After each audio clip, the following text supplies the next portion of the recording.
All right, let's start this off, y'all. Hi, I'm Robert Taintvane. I'm here to talk to you about security, cybersecurity. Our new product, which I'll give you the name of in just a moment, is revolutionary. The name is, of course, you've heard it before, penis wrinkle. Now I know what you're thinking. Why would you ever call a product penis wrinkle? But think about it. You're a hacker. You're down on your luck trying to make that big score.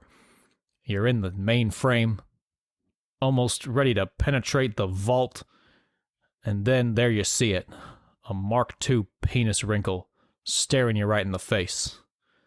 No one wants anything to do with that. You get the hell out of there and try to save your dignity, and you never speak of it again. Also, with everything sounding alike these days, you really need to stand out in the marketplace. And the focus group spoke for itself.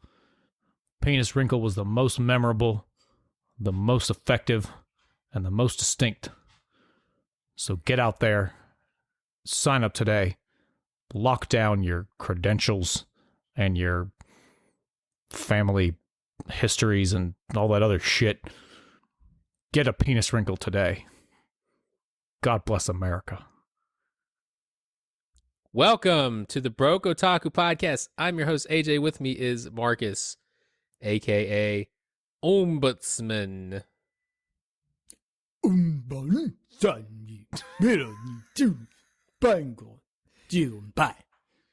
Did I put the in there? It's the ombudsman. Yes, you did. And I chose to omit that. You failure of a host. The ombudsman. Now do all your butt noises again. No. And Already now did people it. know that it's a title and not just a weird thing that I made up. I didn't even hear him say ombudsman. I heard ombudsman or something. You butchered it. Ombudsman. I pronounced it the way Google pronounced it. Don't pronounce. It's too late. That was the best that I could come up with. That was good. No, it was fine. On What you with did the was show. fine. What AJ did was terrible. Well, nobody ever said I was good at this. You've heard of an ombudsman, right? Nope. Man, You know what that shit is? An never had ombudsman is an official appointed to investigate individuals' complaints against maladministration, especially that of public authorities. Maledictions. Ombudsman. Anyway. And Alan, a.k.a. the Funinator. I am... Yes, spot on. I was like, should I just do the Terminator? No, I shouldn't. Yes, I should. Oh, here I am. Here I am, dead air. The Funinator. Get your Funinator here. If you It sounds like a fun. candy. You remember Now and Laters? Those I are was just good. telling my wife about Now Later. She didn't even know what they doesn't were. know about Now and Laters? Nah, and she was poor too. I'm like, how the That's fuck poor people did candy. you grow up? How did you grow It's like up that's the poor poor and man's not know it? Starburst. Like, yeah, it's like a Starburst, except it takes 10 times as long to chew it. Yeah. That's what I told her. I was like, people, to you make do. it stretch. Yeah, that's what I told her. I was like, you do not chew that shit because That'll pull your she was teeth like, right out. She was like, is it a hard candy? I was like, no, it's just candy that's No, hard. but yes.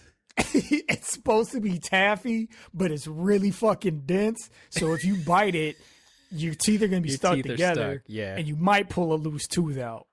So you Yep. just gotta suck on it until it's gone. It's like taffy was left out for several weeks. Yeah, but strangely, still tastes really good. Still Hey guys, tastes we good. left this taffy out for 10 weeks. What do we do with it? It's still kind of good. Put that label on it. It's good. Turns out taffy's good now and later. You're a genius, yeah, Bill. because it stays the same. Put it on the box, Bill. Here's your promotion. Now give me a hand job. Whoa. That's how they did it back in the days. That's how you got your promotions. All right, we're talking about anime today because that's what we do on this podcast. Not any real Sometimes. professional capacity, but No. as just casual ass dudes talking about anime. We're the anti-professionals. Research not included. Second worst podcast on the internet. Third As- worst. I think we've leveled up to third worst. Have we though? I don't know, I'm man. I declaring was checking the charts. I was checking the charts, What? and it wasn't conclusive. Check the but charts? You're not supposed yeah, to the check the charts- charts. This is all hearsay and conjecture. Well, I looked at the hearsay conjecture charts, and they was like, man, this shit is. Did you review all the metrics, though? Did you look at all the metrics? I mean, there was a lot of tabs that opened up when I went to the fucking database, and I ain't had time for all that. So, You guys Look, need to take 4 out of 5 of the tabs that I looked at said, y'all might not be third worst yet. And then it had that emoji where the shoulders are up with the palms facing the sky. Does the third worst have their own brand of sauce that will soon be available in grocery stores? Yeah. If it's us, then yes. If not, then no. Well then. Yeah, inconclusive, like I said. Broco taco sauce available later this week. Mildly hot. Yeah. Is mild taco sauce too flavorful for you? We went ahead and watered it down for you. It It's all liquidy. it tastes like Roni ketchup. It's just water with a little bit of Yeah. red in it. It's just water with paprika. You can see the flex. It's not even that much. Yeah, it's not Shake even it that up. much. Shake it up. It won't make a difference. It's- shake it all you want. All right, we're gonna talk about anime, specifically summer minute. 2020 anime that we picked Yeah. from a highly selective 2020 list. or 2021? I don't know what year is it. 2021. It's do it right, AJ. It's the summer Smorgas-Borg More. 2021. Wait. You just did. Welcome. Marcus. The Smorgas-Borg has returned to give you a tasty supply of summer anime 2021. Yeah, bitch. So we watched 5 shows that had recently come out. That list is Scarlet Nexus, Sonny Boy, Remain, Record of Ragnarok, and the Case Study of Vanitas. Yes, Thought it was yes. Vanitas. Vanitas, the Case Study of Vanitas. Vanitas. And we watched all It's like those. diabetes. At least one episode of each. The first episode, as is indicated by the one As next is the to custom episode. for the Smorgas-Borg. And we're going to talk Oh, I about thought we had to pick episodes at random. Shit. it. Well, lucky for you, there was only a couple to choose from for each. Yeah, no. All of these are pretty new. Vast majority of them are on Funimation. Only one of them is on Netflix. Mm-hmm. And Sonny Boy is the newest. So if you're keeping score at home, that means nothing. So we're omitting the game and kind of rolling the game into our reviews, quote unquote, our discussion, we'll say, because they're not Is that really what- reviews. Is that what we decided? Yeah, I'm just isn't kidding. it? Continue. I Yeah. don't care. Doesn't matter. None of this matters. So we're gonna kick it off with. I'm just gonna pick one. I'm gonna start out with Scarlet Nexus, All right. and so we are gonna guess what we think the others are what they thought of it, basically. How they rated it from 1 to 5. 1 being Don't. a low score, Okay. and 5 being the I thought highest. you were gonna score. go all the way through 1 through 5 like AJ did. No. No. 1 being 1 unit of enjoyment. You see, when you 2 have being when you have 5 numbers, the 3 is a mediocre. 5 is top, big number, big good. So what? Who's guessing? Scarlet Nexus. I'm gonna guess first, just to keep this thing moving. I'm gonna guess Marcus gave it a 2, and Alan gave it a 3. Okay. I'm going to guess that AJ gave it a 2 and that Alan gave it a 3. I'm going to go with AJ 2, Marcus 3. And I said I would keep score, but I already forgot everything everybody said. But no, it's not too late. Well, I have a pen and paper. So. It's not too late. No, I got it. So, AJ, what did you score it? I scored it a 2. I Point for me, bitch. thought this show was about as generic as it gets.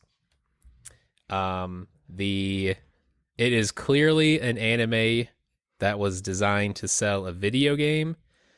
The art is super generic. A few of the designs I liked, but overall pretty meh.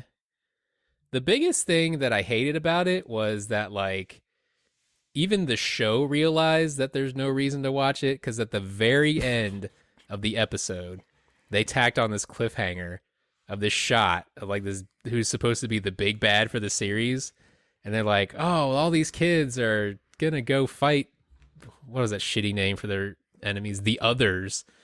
They're fighting the Others. Just a high level. So it's a game, it's an anime, but it has a video game with it.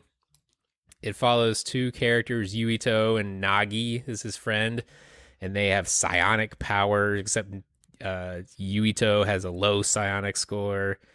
They don't really talk too much about what that means because he's still able to fight and use powers, so, you know, whatever, I guess. And his brother is leader of the other suppression force. I think he's the leader. And his dad's in politics or something like that. Or maybe Why's his brother like 40? Yeah, his brother's like 40 and he's like 15. And so they are fighting the Others, which are these little shittily designed alien creatures. Oh man, so stupid. Wait, did I get this mixed up with a different? No, this is definitely the one that had you're the. right. You got it right. You're on track. This had the flower corset with legs. Mannequin legs. With mannequin legs. Yeah. Oh, so that's the enemies that they're fighting, and they beat the flower legs heartily in the first episode. And then at the end of the episode, they're like, "Oh wait, but there's this guy too. Watch out for this guy in the next episode of what's this shit called? Scarlet Nexus." So they That's what the narrator said. Check out this guy in next time. And what's this shit? What's this shit called? Oh yeah, Scarlet Nexus. So the overall story of the show is it's overdone. It's nothing new. It's nothing I haven't seen before. It actually felt a lot like The World Ends With You as I'm watching it. I'm like, this has the same vibe. A little bit. And maybe it's just because I knew it was a video game, and I was like, that was the last anime video game adaptation that I watched, and I just made that mental connection. But at the same time, like, it kind of has the same vibe, except I guess they don't start in an alien world. They're just already there, living in it. I think the vibe is that you have a bunch of young people that have unique powers. Like, they all have powers, but each one of them is unique from one another. And so they have to, team up to use them. And it's about a guy that's inexperienced in this. And then he's surrounded by people that are his betters that know the lay of the land a little bit more than he does. So I wouldn't say it's 1-to-1, but I could see how you would draw the comparison. Right. Marcus, what'd you think of it? I gave it a 3. Really? Ooh, I was right. Yeah. So Alan gets the point from that one. The reason why I have to give it a 3 is because there are elements of it that I want to give it a 2, and then others are 4. So, and then others squarely 3. So I agree with you, AJ. It is very, I guess the setup is very generic. You get Yuto and his friend Nagi, they're like training, and they're like, I'm going to be the best soldier in the platoon legion thing or whatever. Like, insert the whatever. It doesn't even matter. So they're training, then the sirens go off. They're in school. They're graduating the ceremony. Just like stuff like you said, stuff we've seen over and over again. So that stuff is pretty baseline. It's fine. It's not terrible. It's not great. The thing that I thought was pretty cool was when they get in a battle, like the whole battle is televised. Like there's cameras throughout the whole city, and like this force that's fighting off the others, they're kind of like celebrities. So after they get into this skirmish, there's like a camera that flies in one of their faces and goes like, how'd the battle go? Blah, blah, blah. Then Yuito, he's kind of, he's a newbie, so he's nervous, doesn't really know how to respond. And then there's this little girl that like kind of pushes him out of the way and like handles it because she's used to the media exposure or whatnot. And so I'm like, all right, that's cool. Like it's weird.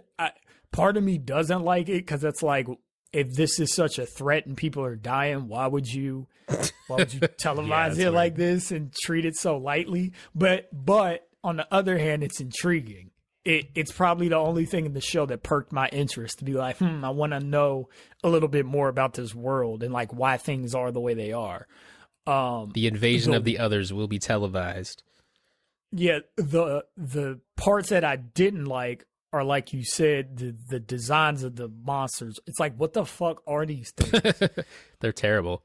Because you have the mannequin legs with the bouquet. What is that thing called? The first thing. It's like a bouquet of a garter belt. It's weird. Yeah. It's like two mannequin legs. Imagine like two sexy women mannequin legs, and then there's a garter on top of that, and then like on corset. the top of the garter, it's like it's a corset. Corset. Yeah, that's what it is. A corset, and then on top of that, it's a bouquet of roses. And these are monsters. And you're like, what? And they're not the first ones to show up, so it's kind of. But it runs towards you awkwardly. I don't even know if it would have been worse if they would have been the first monsters to show up, or if it was worse. The first little weak monsters were plants too, and they just looked like. They were plant things, but you could have passed that off like, all right, I guess it's. I thought nothing of the first monster. I was like, okay, this is a generic ass monster. And then there was some wolf-looking things, right? Yeah, maybe. I don't even remember. I feel like there were some wolf-looking things, and then those came out, and I'm just like, all right. So it like progressively got more and more dumb. So I didn't really like that much. And then what else? I guess. Another thing that I did like is I thought the character designs were cool, actually. I thought they all looked pretty bad. I'll give you that. Outfits. Yeah, some of the character designs were good. Like, they all have this tactical uniforms that's, like, black and red, but each one of them, like, in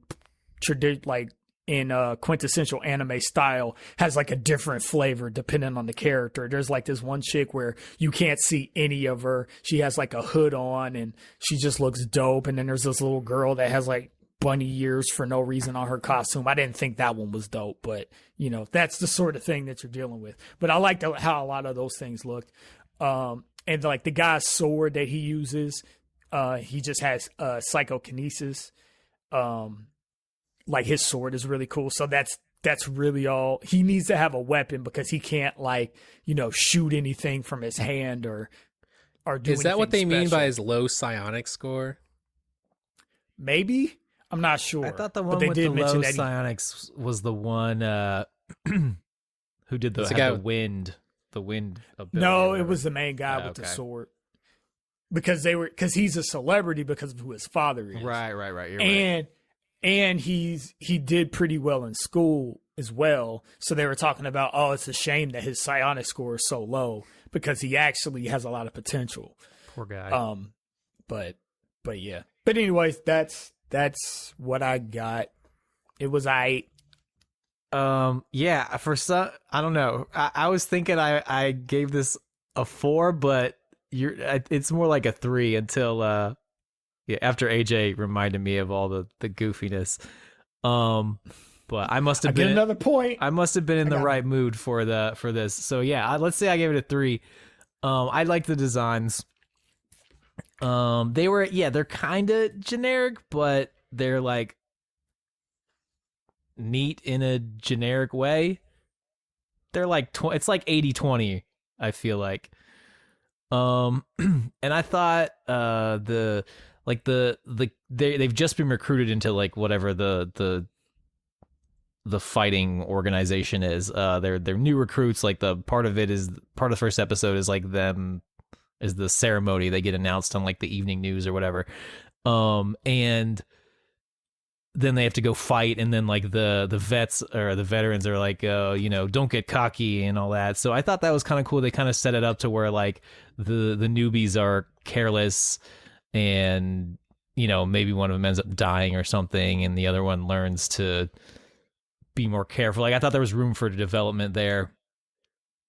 Anyway, and then so I liked those things about it, and then AJ, when you talked about the enemies being goofy, I'm like, yeah, that was kind of weak, and it is kind of a generic setup where it's unless they can explain it away, like, oh, the aliens come and they possess random things in your house and form monstrosities that you have to fight.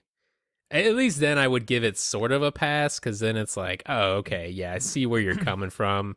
That kind of makes sense. But if it's just like some manga cod sitting in a room like, oh, I should have a corset and legs and flowers. This is my monster. This isn't based on a manga. It's based on a video game. Same thing. Some video game designer doing the same thing. Yeah, I didn't even know. Then I give it less of a pass. Yeah, the game just came out too. Yeah, so it's definitely. I installed the demo, but I did not play it. So that's my review. For what that's worth. Well, I got 2 points. I don't know how I got many points 1. y'all got. You got anything else to add on that, Alan? No. Let's move on. Next up is Remain. Remain is a show about. I'm just going to give this synopsis. That way we don't have to keep going over it again. It's a show about a boy who quit playing water polo after an incident during the winter of his third year of junior high. After entering high school, he makes a promise and decides to try water polo again. This is the worst synopsis ever. Thank you, my anime list. The first episode is he wakes up from a coma, basically, after being in a coma for, 200-something days? Half a year almost. He got in a car wreck, and he doesn't remember anything before, 7th grade. But he's in high school. He has a water polo team, and they were, super good, especially for being freshmen in high school. But his water polo team, he doesn't remember any of them, and he doesn't remember anything about school. He might have a girlfriend, maybe. Doesn't remember her. He just remembers his family and everything up to basically 7th grade before he started being a water polo dude. Thanks, Mal. You need a better description. I think Marcus gave this a 2, and I think Alan gave it a 3. Marcus. I think Alan gave this a 3. I think AJ gave it also a 3. Okay. Alan, what do you think? I'm going to go optimistic, and I'm going to say I think Marcus gave it, well, I don't know. I think you guys both gave it a 3. Is how I feel. Never mind. Not optimistic. I take it back. Marcus, okay. Why don't you start off with your thoughts? Why do you hate it, Marcus? I don't hate it, actually. Good. I know I said it before on the podcast. I'm not big into sports stuff, which might be a good reason that you would think I would hate it.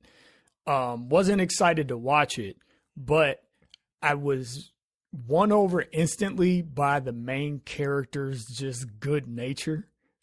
He's just such a positive guy. Yeah. He wakes up from his coma, and he remembers his family. He doesn't remember his friends. They kind of freak out about it. And he just notices he's taller and stuff, and his sister's grown, and he's getting his sea legs back, pun intended. But yeah, so anytime, the mom starts crying because the incident it's not really a spoiler alert. It doesn't matter. It's the first episode. But the incident was a car accident. I already said it. Oh, you did? Yeah. Okay, sorry. So she starts getting sad about the car accident, and the daughters having nightmares about it, and she like wakes up in the middle of the night, and every time he sees these things he gets sad for like a split second, and then he decides like, all right, I just need to be happy for my family like even more, because like this whole time I've been out, like they've been suffering, you know, because it's a terrible thing that happened. So that's cool. And then I loved how when he found out he used to be like a nation, what is it? Nationally recognized athlete. Yeah, I was gonna say like state level, but that's in the United States, He was not one in of Shoto Japan. Kagu's elite or something. Whatever that dude's name was. Yeah, this dude was like a nationally Treasure. recognized. Stop saying national. National. He was super good. He big in Japan. He was like one of the best. He number one in Japan. Yeah, racist. super number one. he was Ichiban. I think that's how you say number one. Yeah, something like that. He finds out he was really good at this goddamn sport, Water polo. which is water polo. God And then I loved his reaction to it, because he was going to try to do it again to make everything seem normal for his family. And then I can't remember exactly what happened. He picked up like, a rule book and started reading it. And after like That's two right. lines, he was like, ugh. Oh, that And was basically great. just gave up. Yeah, and then his sister calls him dumb all the time because apparently like he wasn't really good in school or anything. Yeah, he's kind of an idiot. And so he's just like, oh man, like this dude was awesome. I'm not this guy. Oh well. So he's not gonna play polo. And I'm like, this is so refreshing. Yeah. Because anime is usually always the main character is like, I can do anything all of the time. And it's like, all right, man, like you get to a certain age in your life, the age that we get to, and you realize like a lot of that hopes and dreams bullshit that you hear a lot is These just hopes that. and dreams are a lie. It's bullshit. It's like, look, Hopes and some of dreams are for y'all- babies. some of y'all are gonna have regular ass jobs, and it's fine. You're not gonna do anything stellar. You're not gonna be a piece of shit. You're just gonna be a normal ass human, and it's fine. You might And he attempt settles- a podcast, but it won't be very Yeah. good. No, not at all. So that was refreshing. I liked that. I was like, oh, all right. So I'm just gonna. But obviously, the show being about what it is, you see all the art. It's like the motherfucker's gonna play polo again. So Right. it was fun to see him get to that point, and I'll cut this off and you guys can fill in the rest. Get to the point where he decides to play again, and that whole scenario was kind of funny. So yeah, I like the main character. Most of all the other characters are pretty good natured too. Like it's just, it wasn't the most interesting thing ever, but it felt good watching it. So that's why I'm gonna give it a 4. You gave it A 4. I thought you Wow. said, whoa. That's Yeah, way 'cause- higher than I expected. You did say 4. Because already. according to AJ, 4 is liked it. I didn't Yep. love it, but I did like it. That's true. Okay. Sorry. Go ahead, Alan. I actually gave it a 4 as well because, I found myself laughing out loud at the humor, and there was just always something that I thought was interesting, or like it just put a smile on my face, and I was like, I'm not getting angry or frustrated. It had more of like I don't really watch a lot of like slice of life stuff, but it had more like emotional appeal than like a lot of the action stuff that we kind of, lean towards usually. And I was like, why can't there just be more of like this element? Like at one point he realizes that his family has, ever since his accident or the accident, he's been his family has like been living, like waiting for him to wake up. They've been living in that moment ever since, because like his sister wakes up from like a night terror or something, or she had a dream about it, and he's like, all right, I'm gonna be strong for my family. And I'm just like, man, like that's some real shit. And then you get like the humor where like the water polo coach is like trying to recruit him. He's running down the hallway past all these like sports team recruitment students, and then he gets to I guess his homeroom, and the water polo guy comes in. His name is Jojima Joe, and he says he's pointing to the characters on the paper, and he's like, it's the same backwards as it is forward. I'm like, this dude's hilarious. And then he like sneaks up. He like thinks that he recognizes him. But then the dude leaves. But then like later he's hiding behind a tree, and the guy just kind of like creeps up on him, and it's super hilarious. And then this other nerdy kid who like wants to follow him to whatever school he goes to so he can play water polo with him.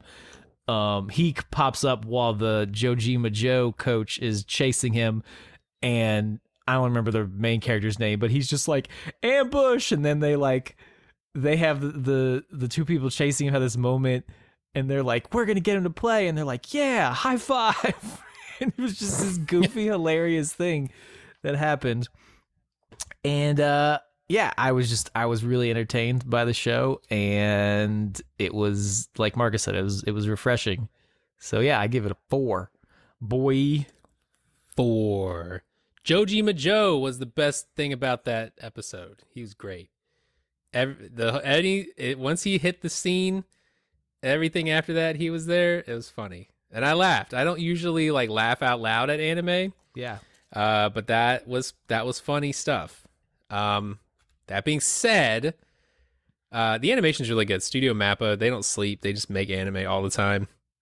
Jujutsu Kaisen. Overwork their animators and don't Attack on Titan. Yeah. Hey, pay your animators, jerks. They work really hard. Slave labor. Yeah, I know. I know. It's a shame, but they churn them out, man. They churn them out, and they look good. All that is to say, it's a fun show, but I'm not going to stick with it. I'm going to give it a 3 because it's still, at the end of the day, kind of a generic plot. You know, the amnesia boy coming back and trying to reestablish his life. I think they do it in a unique way. And wrapped around water polo. I mean, is this the only water polo anime? Probably. So that's unique in its own way. But at the end of the day, like, I think it's not. I'm not going to stick with it. So, and I don't really have any desire to watch any more episodes. So I'm going to give it a 3. Just because it doesn't seem like it's going to have the longevity that it needs to fill in 12 episodes. I could be wrong, but I think after like 4 or 5 episodes, it's going to hit a wall, or unless something crazy happens, or the comedy stays funny and fresh, but I don't have hopes that that's going to be the case. But I do love Jojima Joe. Jojima Joe is great. You reminded me about the amnesia thing. Like, yeah, the amnesia is, been done before, but I like that they went with a smaller time frame. It's not like, oh, I forgot my whole life. Or that's true. It's like, yeah, okay, so you have this like small, like he was in a coma for 6 months plus and some change, but he forgets the last 3 years. So it's like, okay, it's a smaller time frame to work with. You can focus on like the things that happened in those 3 years and the stuff he forgot, instead of, like having this like broad strokes, like, oh, my life, blah. Right. And then at the end, like he basically he sees a girl in a water polo magazine or something about like when his team went to championships or whatever they did. And he sees a picture of this girl, and he's like, oh, who's that? And it turns out that's his girlfriend. She like approaches him in the behind a tree or something at the end of the episode. She gives him a kiss, and it was so feel good. And then you get so sad because like nothing that magical happens in your real life. And that's why I watched the second episode, and that scenario was actually way better than what you think it is if you didn't watch the second I'll one. have to watch it then. Yeah, because I won't spoil it. What? Now I'm curious. Now you gotta watch it. Oh, well, I guess I'm not going to because I gave it a 3. Slight spoiler. I'm not giving away the thing that's interesting in saying this, but it's that exchange is the reason he plays polo again. But it's not what you think. Whatever you're thinking in your head, it's not that. Okay. Interesting. He's not doing it all for a girl? He's not doing it I'm not going to say anymore. All I will say, not doing it all I the will nookie? say is I liked the show so much. I'm like AJ. I don't know if I'm going to watch all of it, but I liked the show so much and I wanted to know what was up with her so much that I watched the second episode and I wasn't disappointed. Yeah. I'll probably watch at least another episode. No, you won't. Moving on. That's final. The next show, the Case Study of Vanitas. Here's the synopsis. Noe is on an airship bound for Paris when he hopes to find the legendary Book of Vanitas. He meets a woman named Amelia as the ship nears its destination. And then all hell breaks loose when a mysterious stranger appears. Has Noe's quest found him? What? That's a stupid sentence. Has Noe's quest found him? Yeah, you know, quests are always looking for people. That's not even a full thought. His quest found him. Has his quest found him? Found who? Okay. Anyway. That's a poorly constructed sentence. I agree. Thank you, Funimation, you jerks. First Mal lets me down, then Funimation lets me down. Anyway. I bet that's like not literally. Blah. Jeez. I bet that's grammatically correct somehow. It probably There's is, like but my sleepy brain can't comprehend it. There's some like literature major that's like, oh, well, actually, you can use quest as the. Have you guys heard the sentence buffalo, buffalo, buffalo, buffalo? Like, it's like buffalo 7 times. It's a real sentence. Why? Because, like, Buffalo the place, Buffalo the Buffalo from description Buffalo of chicken wings. City, and Buffalo is a verb. It means to, like, bully. And so, like, Buffalo from Buffalo, New York, bully other Buffalo from Buffalo, New York, or some shit like that. 17 buffalo, or like 7 buffaloes in a sentence next to each other is an actual sentence. And you can go look that up and find out why that's a thing. I don't want to. Yeah.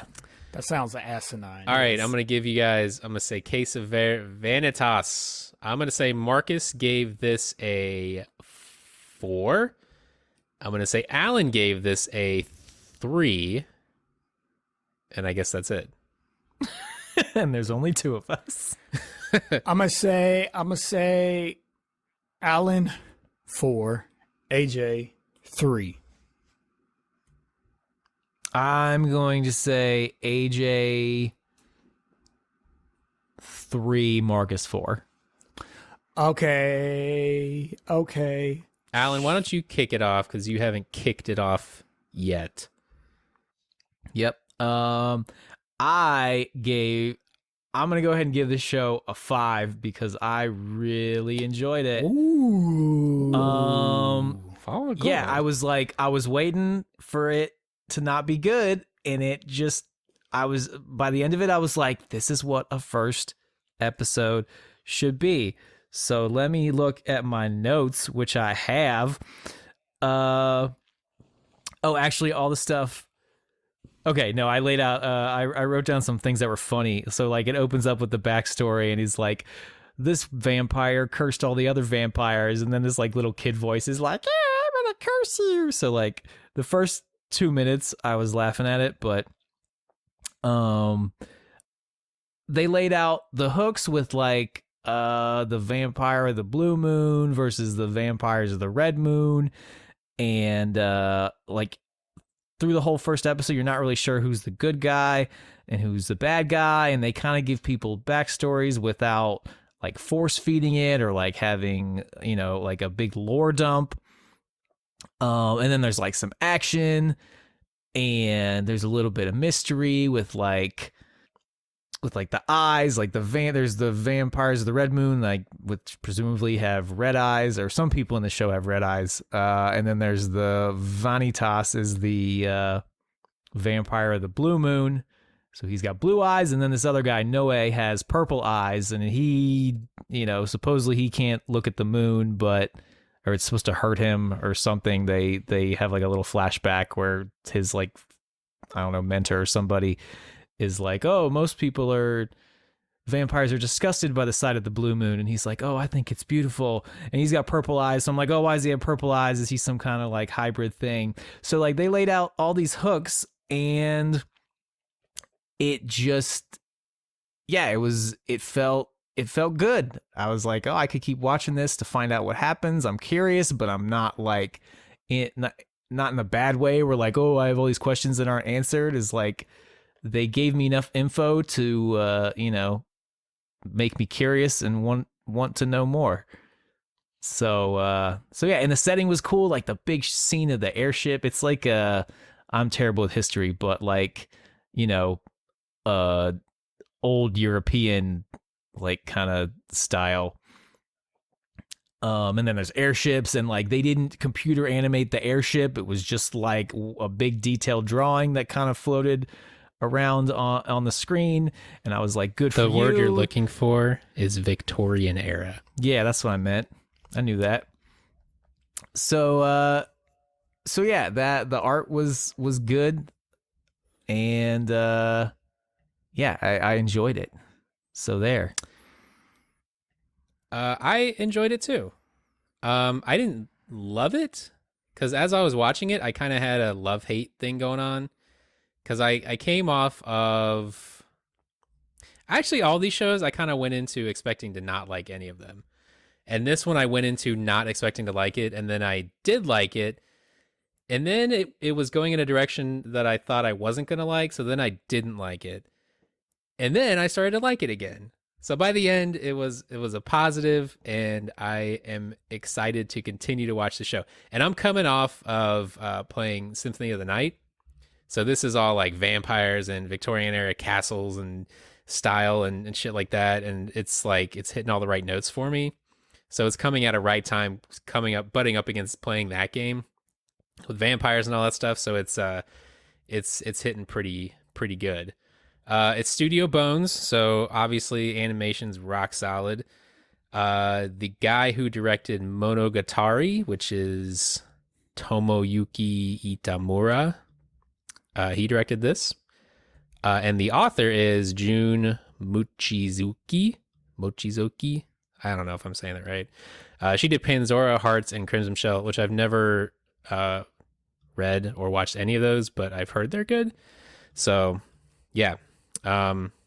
Seems like a solid show, and I think the manga has been running for a while, so seems like they have a lot of content to run, and it should be rock solid. Hey, Marcus, what did the opening remind you of? I'm trying to remember the opening for this one. Oh, I thought you would have got it right off the bat. The second I heard it, it reminded me of Hellsing's opening. Have to watch it again. Watch it again. Because the second I heard, I was like, this is just like Hellsing. And I don't know if it's like an homage to Hellsing or if it's just a straight ripoff. It's I'm hard gonna listen to say. To it. It's not going to sound anything like that. No, it is. I promise you. I promise you it does. Okay, yeah, I'll check it out. Because I guess Hellsing's old enough at this point that it could just be like a callback. But to me, it sounded pretty much dead on, but maybe I'm wrong. It's different. Look, don't get me wrong, it's different, but it's got the same kind of, it just feels the same. You're saying the mood of it is the same. Mood of it is the same, yeah. Because it's like that jazz piano type. Yeah. With the bass going. Okay. It sounds similar, trust me. I'll have to check it out to confirm whether or not I agree. Check it. What'd you think of the show? Did you give us a rating yet? Did I? I gave you 4. Oh, you did give it a 4. I got both of y'all wrong. I don't know if I have a whole lot to add. It's funny because I like this. I was also dubious about it just because the art style's good, but I didn't like the character designs that much. Their clothes are weird. Especially they dressed funny back then. Especially, well, not the main guy, Vanitas, the human that was given the power of the blue-eyed vampire Vanitas, and in so doing, he inherited his name as well. Like, he has this weird cloak thing that's also got sleeves. It's odd. Like, I looked at his character design again. It's like, it like cuts off at the shoulders, but then it also goes is a cloak. The sleeves are super big, almost like I don't know what they're called. I'm really mad at myself that I don't know what they're called right now. But imagine like the top that a samurai will wear with the big sleeves. It's kind of like that, but they're poofed out. And then like the body of the overcoat he's wearing, it like goes down like a regular overcoat, but then at his waist, it just like goes out in this bubble shape, and then like opens up. And then wraps behind, connects behind. It's weird. Like, just you can look it up. Anybody that's listening to this.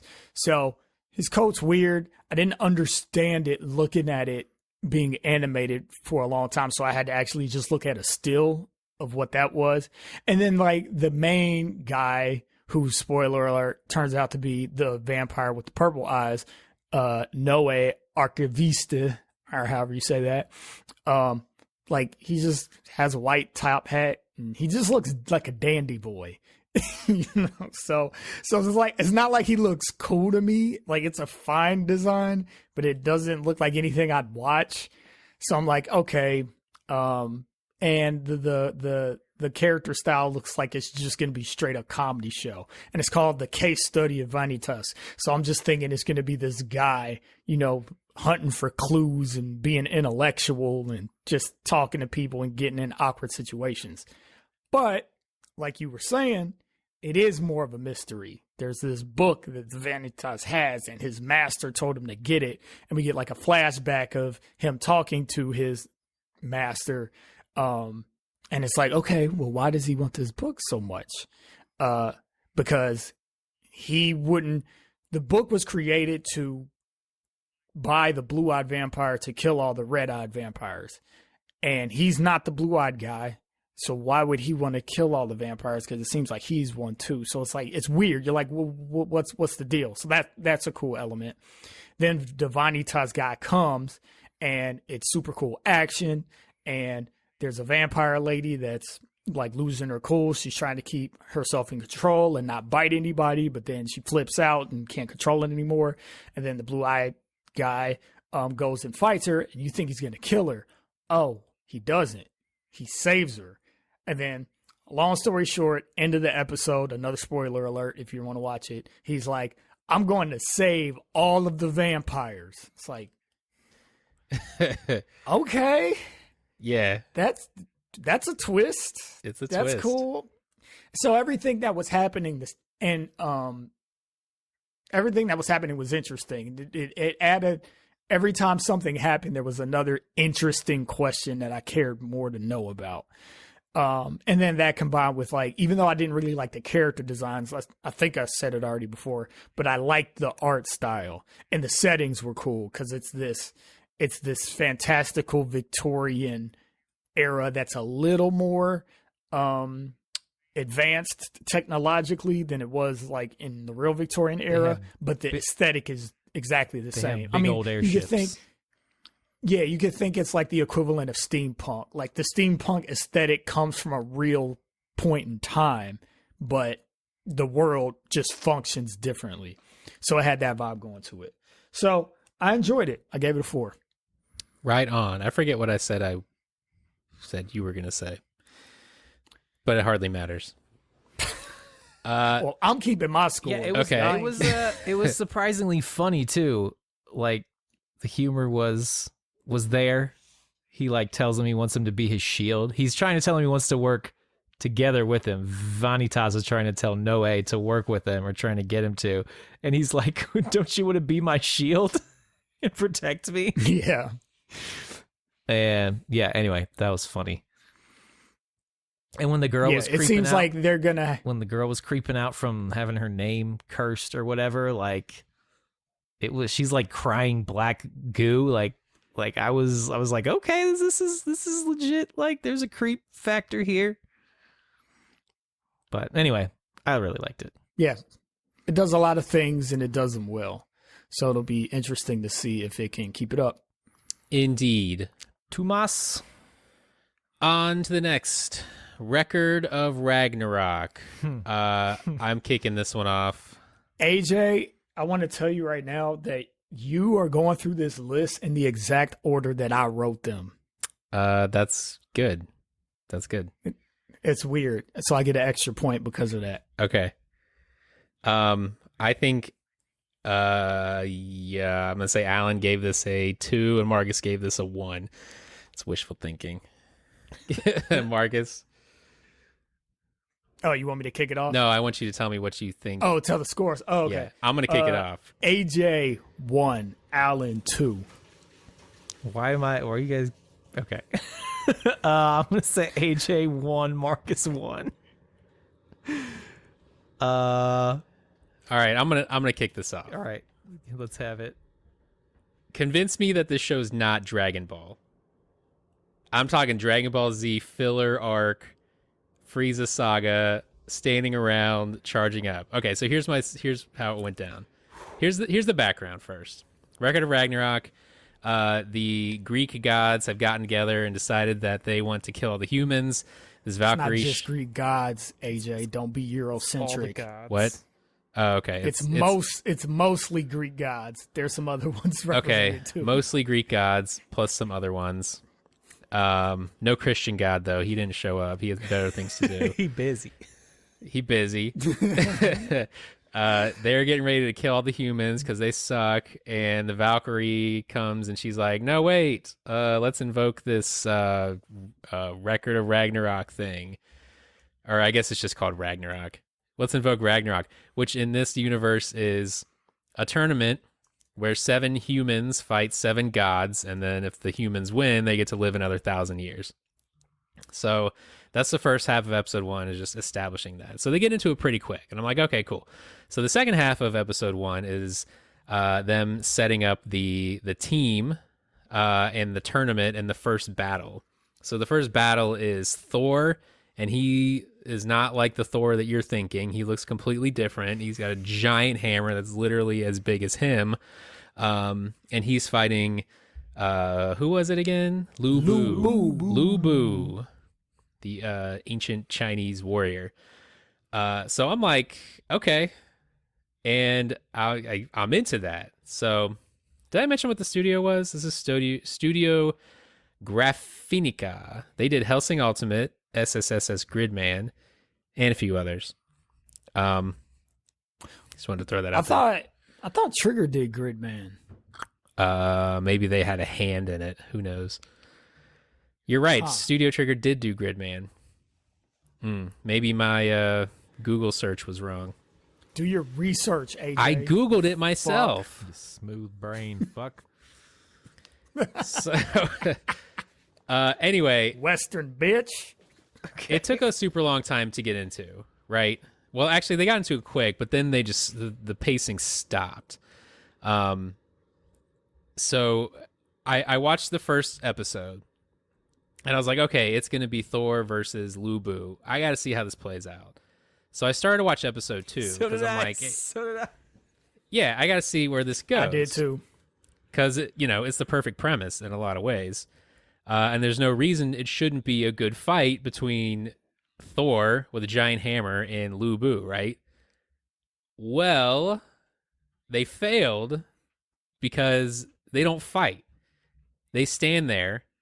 Thor powers up his hammer and takes the most ridiculous stance I've ever seen in my life. He literally bends over backwards, literally bends his back backwards to ready his swing with his hammer. Like, that does not make any sense. And you're better off just using your arms to swing that thing.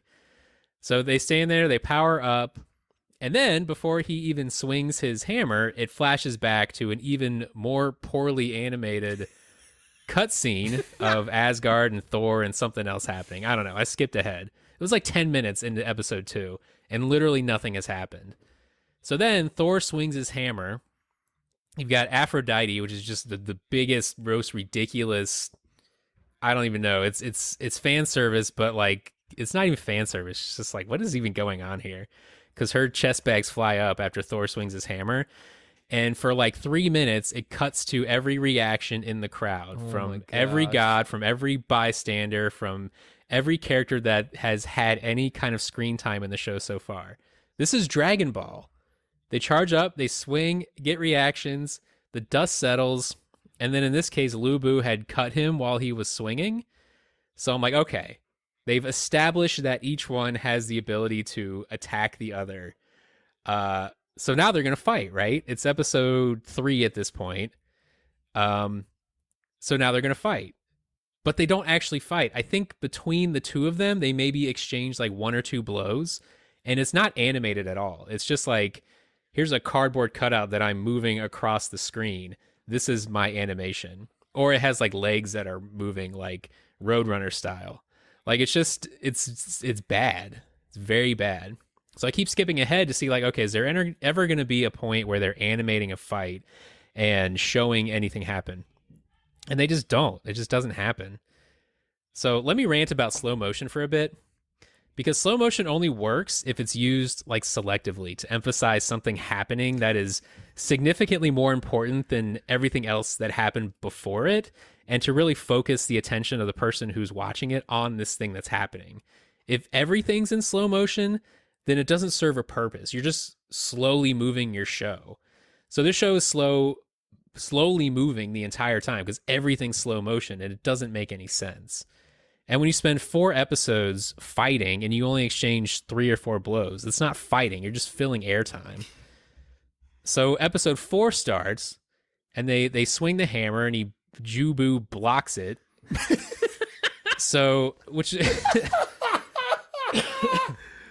And then they're standing there holding poses. Everyone in the show gets another reaction, and then Jubu has like 2 broken legs after he blocks it. But he continues to fight. He hops on his horse and gets ready to fight. Okay, so now he's on a horse, right? He's on a horse. How much of this so he should. I'm trying to find the fight scene. I'm trying to get to the action. Me too, but I tapped out after like. I'm skipping ahead. Like, where's the action in this show? He's on a horse. He should close the gap between the two of them in literally a second. But it's like over a minute or 2 before he finally gets there. And then something happens, and the only redeeming thing that happens at the very end is that you think Jubu's gonna like have this mega attack and swing and do some damage on Thor. And I want to spoil it here, so if you're still watching the show, I don't know why, but if you're still watching it, this is funny. Instead of Jubu like actually hitting Thor or doing anything, his name is Lubu. Oh, I wrote Jubu in my notes. Lubu. Instead of Lubu. You didn't spell it Jeu, did you? No. I put Jubu.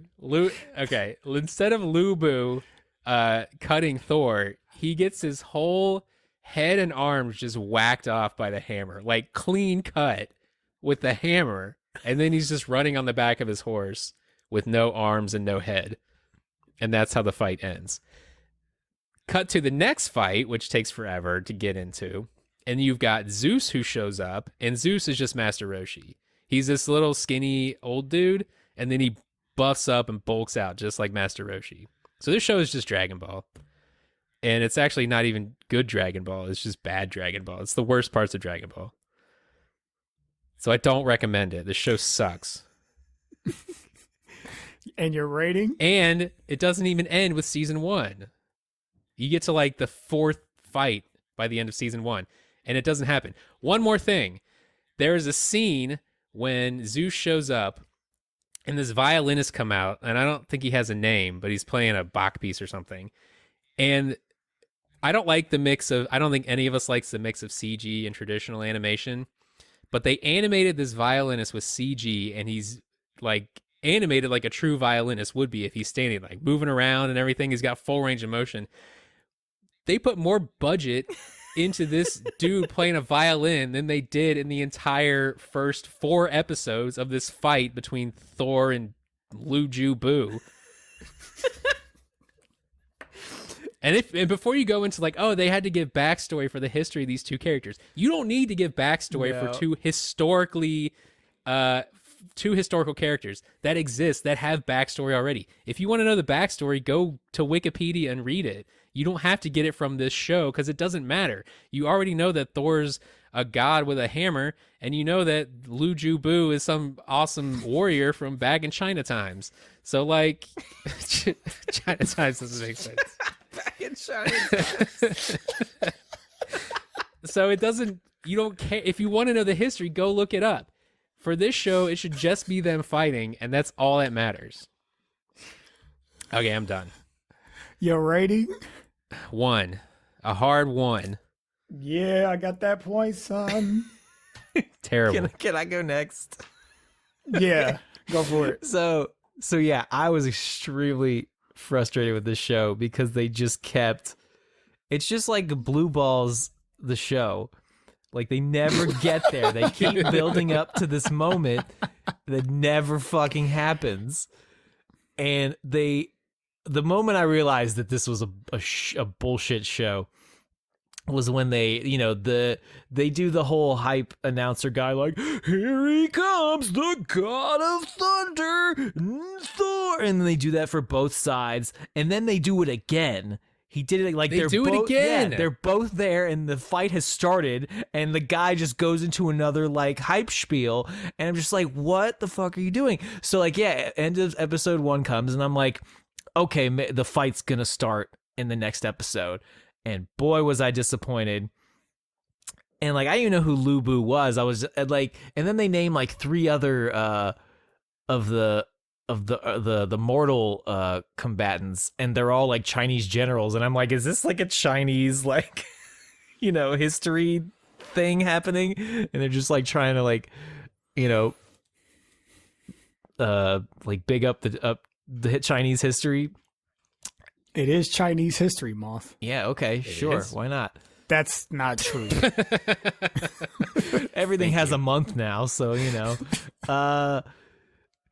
yeah, and I was just, when they went to the back, the like stop motion, like blurred together, backstory for the Yotime or whatever, the Yun, whatever the giants who attacked Asgard. I was just like, they're never gonna get there, are they? And now that I hear it took them 4 episodes, I'm so glad I didn't chase that rabbit down that hole, because goddamn, 1 episode was frustrating enough, or 1.5 that I watched. Another thing about the Lu Bu history is it's not even like it's historically accurate or anything like that. He suplexes a bear. Like, that's not why is that relevant? Who cares? Dude's strong. We know. Let him fight. They don't. Okay, yeah. So I'm gonna give it a big old 1. Yeah, the Master Roshi thing, I was like, that's kind of an interesting design for Zeus. Like, they're kind of plain, but also like his eyebrows are big and his mustache is huge, and like it's kind of cool looking for it being just like a dude wearing like a toga and with some big facial hair. But yeah, the Thor design is he's just typical like edgelord anime character with like the hand. Okay, the part of the hammer that he actually wraps his hand around is like a small bar in the far corner of the like rest of the shaft handle of this hammer. It's just so ridiculously like ugly huge that it's not even cool. But yeah, so huge disappointment. Oh, what's really funny? I have to add this. So I've been lately, like, I'll go on Netflix and I'll just watch a bunch of like the previews. If you hover over it, it'll give you like a 30-second blurb. And I was just happened to be, I was on the anime page or whatever, and I just happened to go to Baki because I haven't watched Baki, and I was like, oh, let me watch this preview. And it was literally the exact same thing. It was like, coming to the ring is the fighter from blah, blah, blah, blah. And I was just like, wow, like this tournament virus is like, is everywhere. Yeah. Tournament formulas and tournament arcs are old. They're a thing that have existed for the longest, since the 80s. Yeah, no, that's what I mean. Like, and when you do them right, they're great. Yeah, the whole point of a tournament arc is to show off the fighting. But when you don't animate your fights, what's the point of a tournament? Yeah, it's when I was, once they set up the show, I was just like, okay, it's going to be a big tournament. Like, fine. Like, I like, and it's going to be gods, and it's going to be some good action. And boy, not here, not this time. Anyway, big old one. Okay, I got that one wrong because I said you got a 2. So it's late, so I'm gonna cut it short. I actually had some familiarity with this show because I'd read one chapter of the manga like years ago. Just was bored and found it. So I knew what the premise was, and I thought the premise was cool. Then I watched the show, and it's I guess there's no real reason for me to think this is stupid. So I'm going to say this, and I understand that like it's not really a logical thing as much as it's a feeling thing. But it just starts off, it's like the gods convene. Every 1,000 years, they decide whether or not humans should live. It's like, all right, why though? I guess it's like a progress report. Yeah. Okay, sure, that's fine. Does that mean like after they kill them, then 1,000 years later, they decide if they're going to bring them back or not? Yeah, I don't know. I don't know if they said anything. Unclear. About that. So it's like every 1,000 years, they're going to have a PTA meeting and decide if their little badass kids deserve to live anymore. So I'm like, okay, that's kind of arbitrary. I guess it's not the worst thing in the world. And then it were like in a human 7 million year history. And I'm like, is the human species actually 7 million years old? Yeah, that was like a completely random number. I thought it was like only 1 million. Then I looked it up and it said that like the split in evolutionary theory, the split between like gorillas and chimpanzees and the species that would soon become humans, would later become humans, happened around 7 million years ago. So it's like, okay, are they including that history? But then were those species really considered humans? Like there was no society yet. So that just made my brain kind of go in different directions. I'm like, either A, they're dumb, or B, they're doing something cool where they're saying, well, humans have been around for 7 million years. So there's like millions of years of history that we don't even know about yet because this takes place in the future. So I was like, okay, that could be a cool thing. But then that's kind of dumb because all of the human representatives they use are like past figures. Like, you know, I think because I'm on Wikipedia right now and I just like cheated and looked up the humans that they pick. And like the latest one they pick it looks like Nikola Tesla. The great warrior Nikola Tesla. I mean, I guess he's just gonna hit him with some lightning magic or something. The great warrior Elon Musk. Hey man, he's gonna hit him with that nuclear rocket. Oh, man. Powered by electricity. But So I was like, okay, it just feels like number soup at this point. they're just picking figures that maybe are provocative but really have no substance. So I mean, it was a premise that was like, okay, yeah, you're setting up the premise, great. But then they just didn't deliver at all. It felt super flat. AJ, you talked already. I know, I'm just adding to what you're saying that those numbers don't matter. It's just part of the premise. But the premise But yeah. So then they had the numbers, and then like the Valkyrie, who's like a demigod, comes in on when they decide like, yeah, the humans are all evil, so we're gonna kill them. And I'm just like thinking like the attitude of all the gods, like all of y'all are pretty shitty too. It feels like. So it's like, okay. But that's here nor there. Valkyrie comes and she's like, let's give the humans a chance. And then she's like, it is written in the article subset B25 of she says the Constitution. It's like all the gods of history have a constitution. The divine constitution. Constitution of divinity. Yeah. But yeah, so she pulls out some fucking legal jargon that like the humans will have a chance to redeem themselves if they want, or I forget what the impetus would be for that to happen.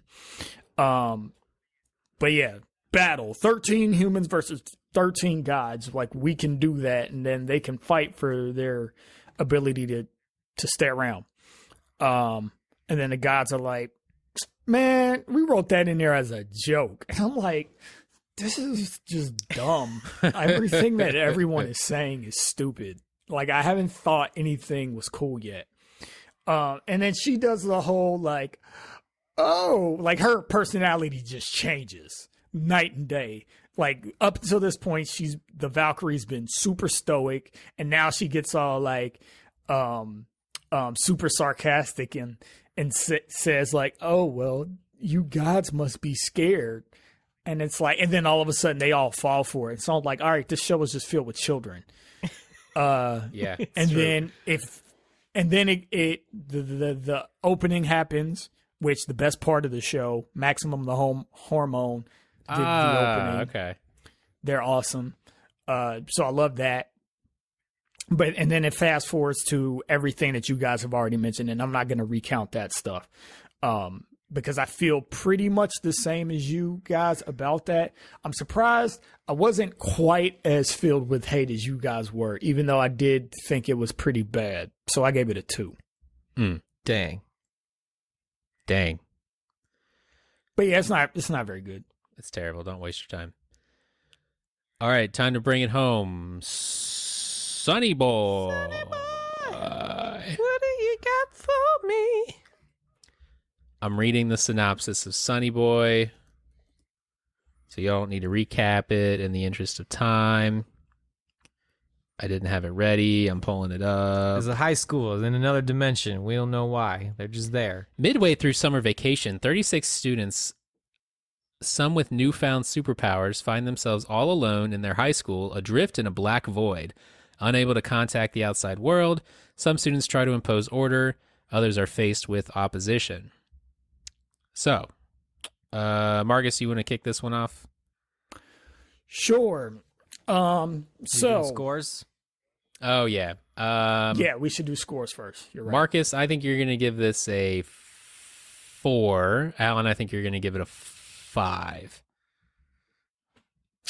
I think AJ is going to give it a 2, and Alan's going to give it a 4. I think Marcus is gonna give it. I think AJ's gonna give it a. I think you're both gonna give 3s. That's what I'm gonna say. Maybe Marcus is a 4. AJ 3, Marcus 4. Final answer. Okay. Don't ask me why. So this one was interesting. It's technically isekai, but it doesn't feel like your normal isekai because you open up and you see, well, you open up in the school and then it's a slow reveal to where they are. They're talking about rules and being in a different place and you don't really know what's going on. Then somebody looks out of the window and it's just pitch black. And then after that, they show the school from the outside and it's the building just surrounded by black. So that visual immediately is just like, oh, this is kind of fucked up. Like that's eerie. And for whatever reason, I put myself in that mind space of like, if I just woke up one day, like me and my wife, and we looked outside, it was just pitch black. And then we like walked out onto our balcony and it's just like blackness everywhere. Like that would freak me the fuck out. So that was kind of cool. And then like the artist in me is like, okay, well, how's everything lit then? Why is everything still illuminated? So that added to the eeriness and surrealness of it all too, because it's like if you're just in the black surroundings, the only light would be the lights in the school, but I don't even know if they were on. But even regardless of that, they would go up onto the roof and everything's lit up on the roof, like you can see everything. So I liked the surreal nature of it. All of these students have powers. There are 3 students of the student council who are like, all right, we got to have rules because we're in this new place and the world's messed up, but we are held responsible for the well-being of the students and the upkeep of the school, because there are certain kids that have powers that are like just breaking shit. Not all of them have powers. Yeah, you're right. Not all of the kids have powers, but some of the kids have powers and they're like breaking stuff. So they're having a council meeting, like saying like, when we get back, we're going to be held responsible for that. So we got to make up some rules. So I'm like, all right, this is legit. This makes sense.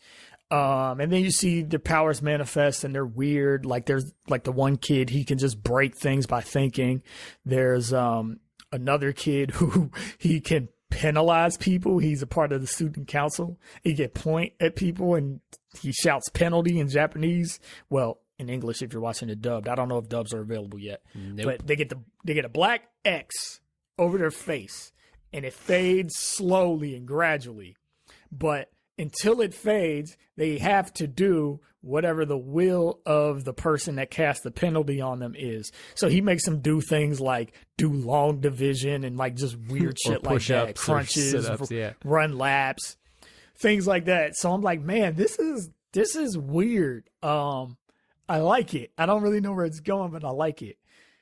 The only thing that really bothers me about the show is all of that stuff is super interesting. But then you have the two main characters, and I hate them both. And I'm like, why is the show about these two? Because the student council people trying to get control of the students that are rambunctious, that's far more interesting. So the main character is a guy that didn't have any powers. So you when you meet him, he's just laying on the floor.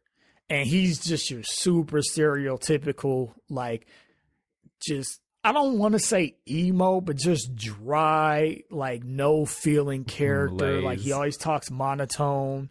So, yeah, it's just filled with malaise, just blah. Everything is blah. And he's contrasted by the happy-go-lucky girl who, part of me respects her, but part of me just finds her annoying because she's really happy, but she's sort of aloof to everything else happening around her in the world. So when they try to make her do rules, she's really polite, but she's upfront about like, no, I don't want to do that. Because the student council people like send messages to everybody on their smartphone. She doesn't have a smartphone. So they offer her one. And she's like, no, thanks. And I they're did like what do you that. mean? What do you mean, no thanks? And she's like, well, I don't really want the rules. I think you all are being too rigid. And they're like, well, you have to do it. So she's like, okay. Well, she doesn't say okay, but she takes the phone like she's going to comply. And then she just breaks it on the floor and then just goes like, I'm going away. And I think she like skips out of the gymnasium where they are or whatever. And it was like, I respect you, but you're also really annoying. Cause like, I don't know, like the chipper attitude with just like the blasé, like fuck everybody else. It's also like, well, why do you know any better? Like I get questioning students that just want to like force rules upon everybody else, but you know, also you guys are in a situation where you might want to stick together, you might want to cooperate some rather than just being like, I'm going over here, la la la.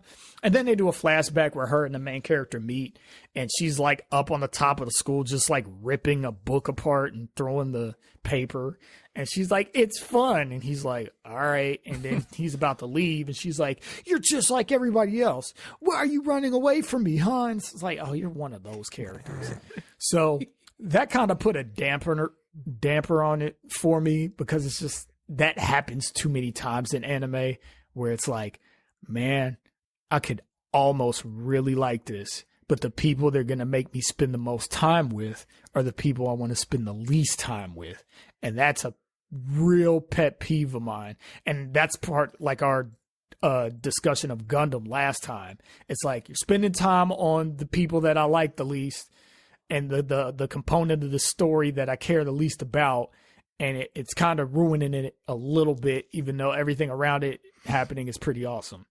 So anyways, all that being said, I gave it a 3. Big 3. Alan.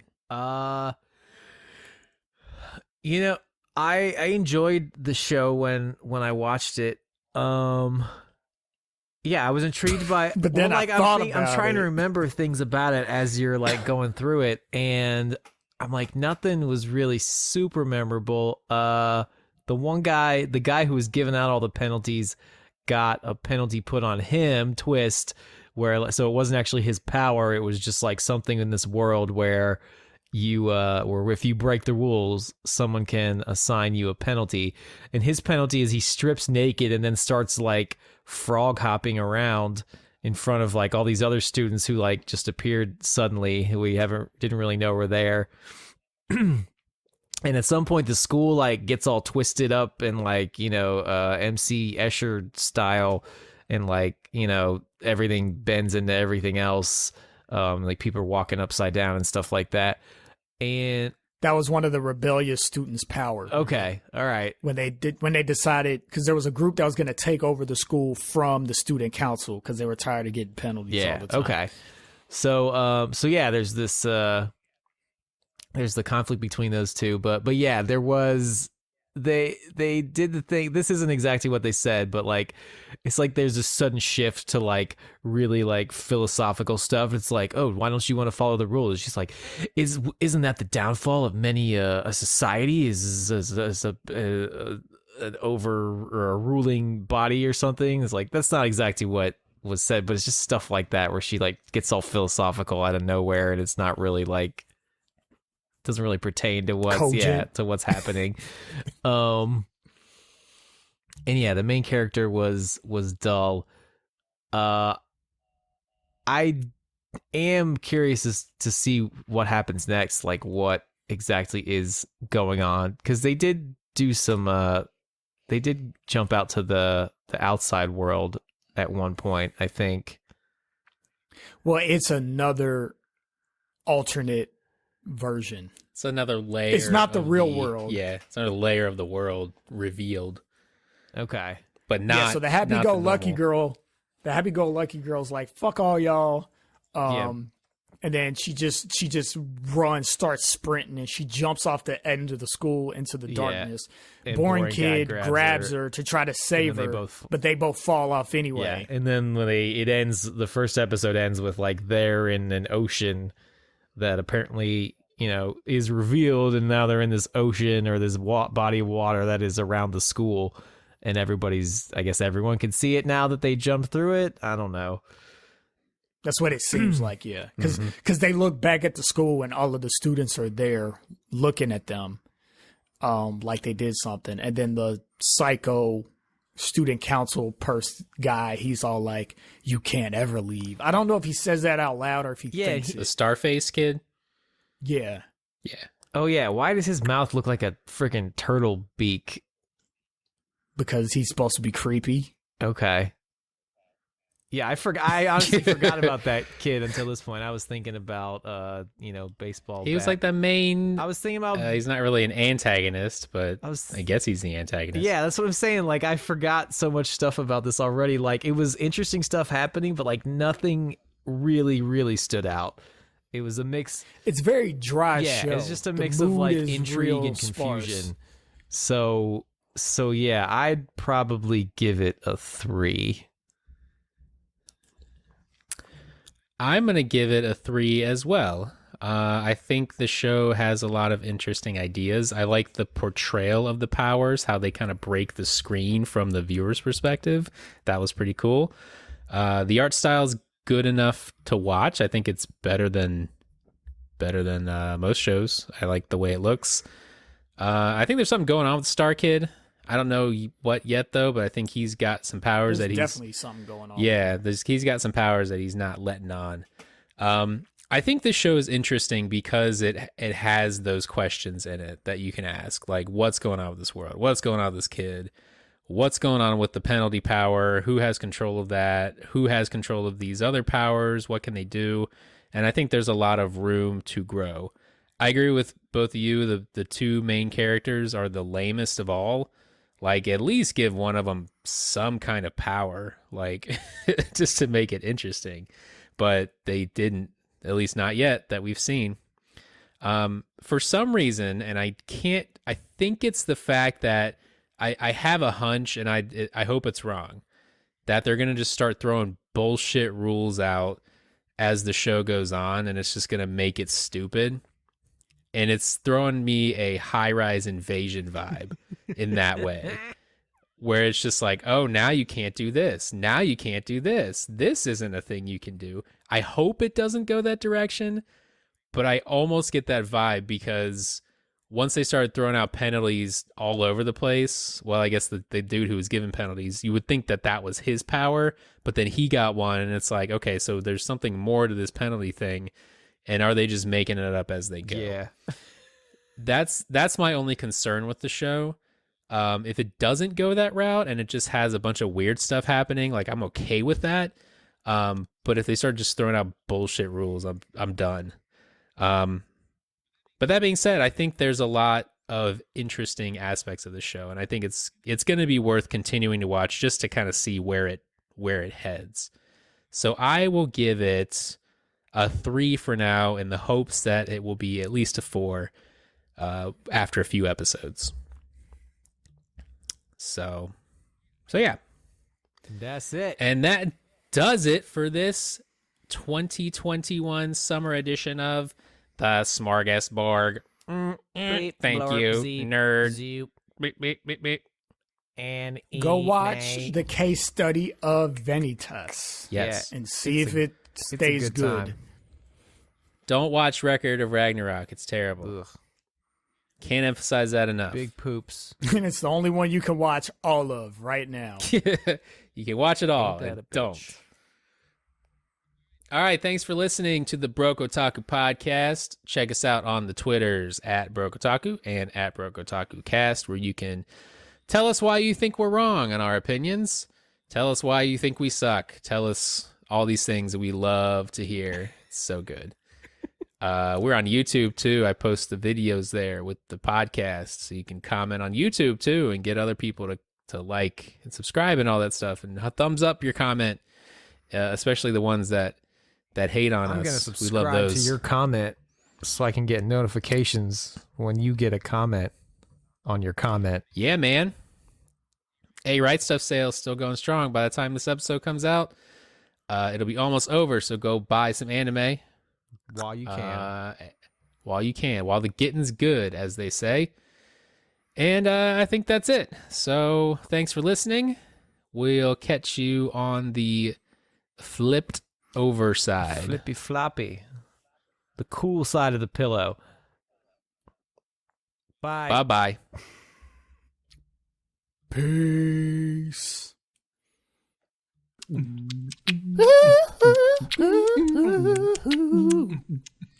Oh, yeah.